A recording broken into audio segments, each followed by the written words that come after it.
বিসমিল্লাহির রহমানির রহিম। আমি আজকে আছি হচ্ছে গাইবান্ধা জেলার পলাশবাড়ি উপজেলার চকবালা গ্রামে। এখানে বিপুল ভাইয়ের জমিতে আমরা হচ্ছে সেলটিমার ডেমো দিয়েছিলাম 8 শতক জমিতে। আজকে হচ্ছে আলু উঠাইতেছে, ভাইয়ের সাথে কথা বলবো। ভাই আসসালামু আলাইকুম। ভাই ভালো আছেন না? ভাই এই যে আপনি কি আজকে আলু উঠাচ্ছেন নাকি? আপনার জমিতে হচ্ছে সেলটিমা দিয়েছিলাম নাকি বলেন? 8 শতক জমিতে সেলটিমা দিয়েছিলাম। এটা হচ্ছে কতদিন বয়সে দিয়েছিলাম? 30 দিন দিয়েছিলাম নাকি? এখন হচ্ছে কতদিন বয়সে আপনি আলু উঠাচ্ছেন? 57 দিন নাকি? এখন কি আলুর ফলন কেমন মনে হচ্ছে আপনি? অনেক ভালো হয়েছে। যে আপনি এখান থেকে উঠেছেন গাছ না? গাছ এখান থেকে উঠালেন না? আচ্ছা ঠিক আছে।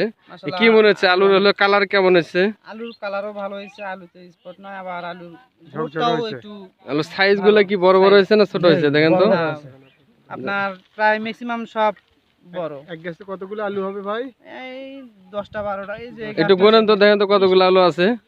1টা 2টা 3টা 4টা 5টা 6টা 7টা 8টা 9টা 10টা 11টা 12টা 13টা 14 15 16টা। এই গাছে 16টা তাই না? আলু কি ছোট ছোট আছে এরকম মনে হচ্ছে?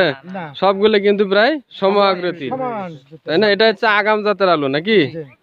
আচ্ছা ঠিক আছে। তাহলে কি মনে হচ্ছে ফলন বাড়বে নাকি? মাশাআল্লাহ ফলন ভালো মনে হচ্ছে। তাহলে আমরা যে বলছিলাম যে সেলটিমা দিলে ফলন বেশি হয়, আলুর সাইজ গুলো সমাকৃতির, এরকম মনে হচ্ছে এখন উঠাচ্ছেন আলু আপনি?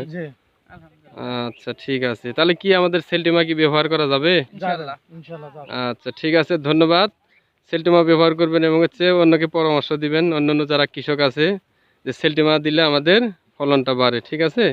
তো ঠিক আছে, ভালো থাকেন, ধন্যবাদ। আসসালামু আলাইকুম।